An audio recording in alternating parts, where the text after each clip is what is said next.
Esta presentación se propone algunas reflexiones acerca de los aportes de una aproximación material como metodología para estudiar la cultura impresa, a la vez que intenta trazar los límites y problemas que este abordaje plantea en el examen de las publicaciones periódicas editadas en Buenos Aires en el siglo XIX. El análisis dialoga con los ámbitos de la historia cultural, política, literaria o del arte que se han ocupado de los medios de prensa escrita y que han asistido en la constitución de un campo específico de carácter interdisciplinar. Este se ha desarrollado productivamente en los últimos años con estudios sobre políticas editoriales, productores, mercados, discursos, lectores, títulos, entre otros aspectos y objetos, y han comprendido a los periódicos como vectores significativos social y culturalmente. Sin embargo, dentro de estas fundamentales investigaciones, son escasos los trabajos que atienden al carácter del diario o revista en tanto dispositivo material, perspectiva que considera al objeto como tal en su forma gráfica, tipográfica y visual. En estos planos, este trabajo aborda el ángulo particular de las imágenes insertas en las páginas periódicas, sus modalidades de emplazamiento, sus vinculaciones con el texto, su materialidad y procesos de reproducción. El propósito es hilvanar las tramas que recorren y articulan los imaginarios y sus formas gráficas en el contexto de la cultura visual. Los interrogantes que guían este ensayo intentan comprender el rol que las imágenes cumplen en las publicaciones periódicas. ¿Puede contribuir al análisis, el relevamiento y comprensión de las tecnologías de reproducción y los procesos técnicos que estampan las imágenes en las páginas impresas? ¿Cómo se relacionan textos e imágenes en un sentido tanto visual como intelectual? ¿Cómo se articulan las formas gráficas y materiales con los aspectos representativos e iconográficos, los alcances discursivos y los sentidos culturales que portan en conjunto? El periodo de referencia, el siglo XIX, exhibe para su examen una serie de problemas de variada complejidad, dados los límites documentales y las dificultades de reconocimiento de técnicas cuya práctica se ha perdido en el tiempo. La historia de los procesos gráficos que podemos reconstruir al momento es fragmentada y presenta grandes vacíos y lagunas.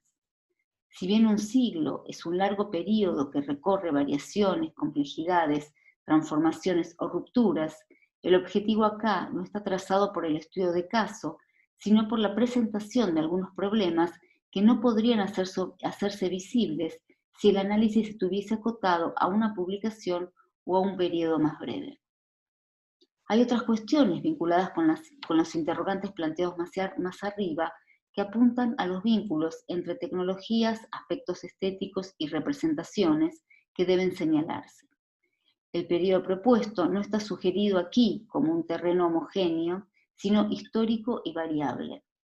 La historicidad del siglo XIX argentino implica también, en los procesos de producción gráficos, considerar la transculturalidad, relación en la cual, junto con máquinas, insumos de imprentas y técnicas, se importaban, principalmente de Europa, matrices de grabado, representaciones y modalidades visuales. De modo que entre los relatos culturales nacionales que ostentan muchas revistas y los modos de fabricación, se interponen los métodos de creación, copia, apropiación y plagio, muy corrientes en un siglo XIX de fluidos intercambios en desplazamientos geográficos de objetos, ideas, personas y tecnologías. Las técnicas y los factores sociales, procesos colaborativos.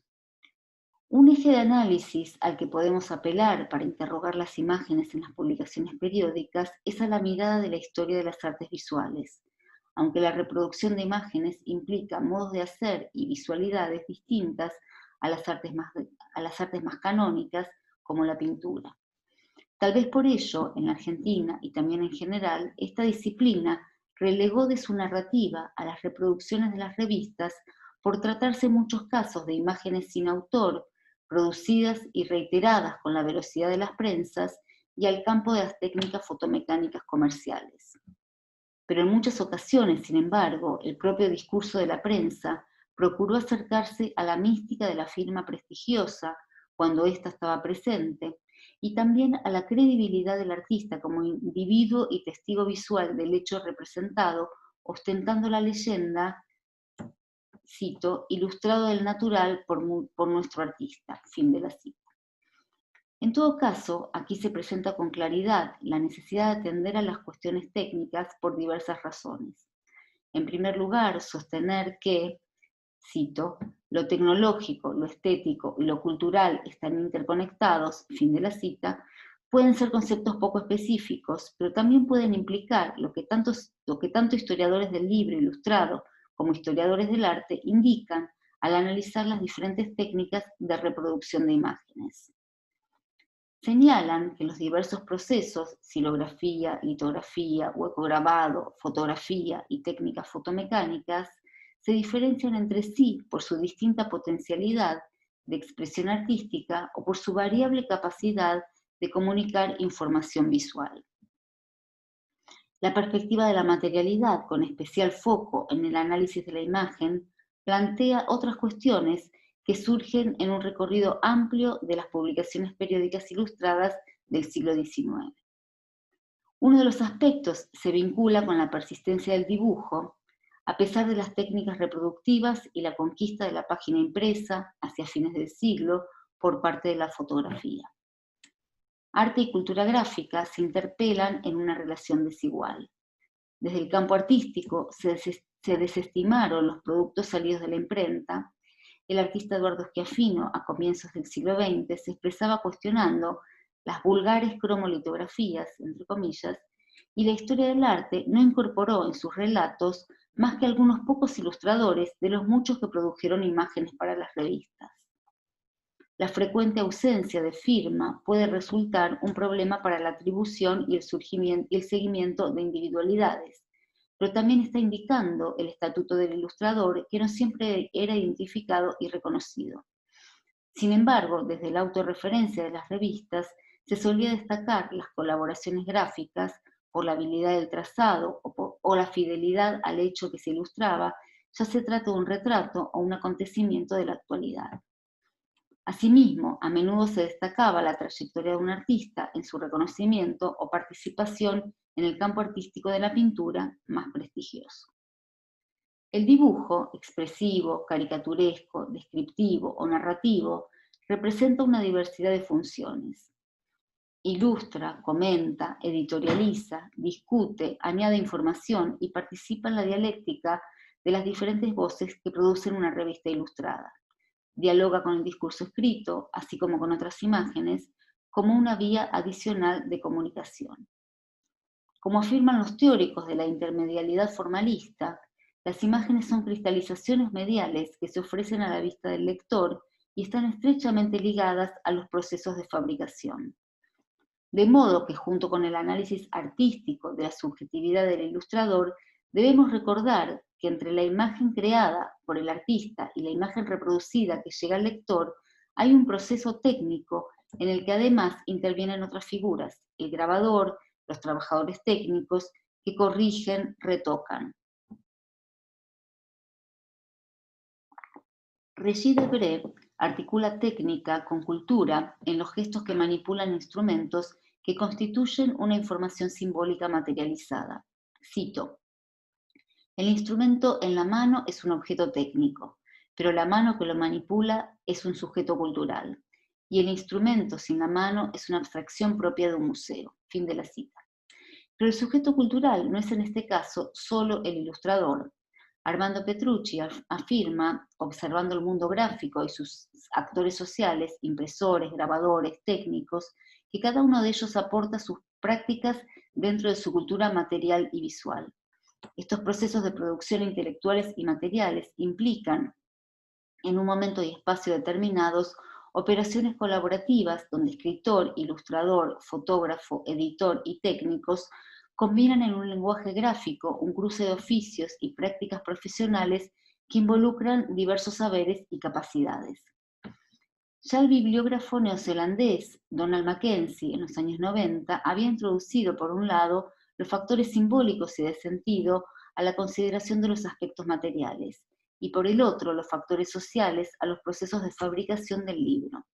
Su sociología de los textos produjo una profunda renovación de la bibliografía anglosajona descriptiva y destacó que cada una de las actividades sociales que participan en la producción de un impreso agregan algo a la producción de sentido y sus canales son discursivos, visuales y materiales. Los estudios de la materialidad, vinculados con los resultados visuales de un impreso y con sus transformaciones, pero también con los aspectos sociales de los modos de fabricación, se comprenden en parte a partir de su historización y contextualización en la cultura visual del periodo. La tecnología de reproducción y la relación texto-imagen.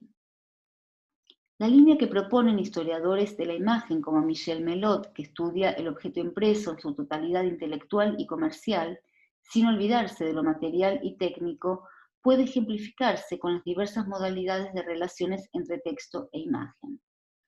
Solo algunas técnicas de reproducción de las practicadas en el siglo XIX permitían la convivencia de texto e imagen en la misma página. Estas eran la silografía, es decir, el grabado a partir de una plancha de madera tallada en relieve, compatible con los tipos móviles con los que se imprimían los textos, también en relieve, y algunas técnicas fotomecánicas cuyas matrices eran producidas de igual modo. En cambio, otros procesos, como el hueco grabado en sus distintas variantes, punta seca, agua tinta, mesotinta, agua fuerte, producido por la incisión con un instrumento como el buril o por corrosión con ácido en hueco en una plancha de cobre, y también la litografía, en la cual se dibuja o pinta en una base de piedra calcárea y cuya matriz permanece en plano, requieren de una prensa especial incompatible con la tipografía.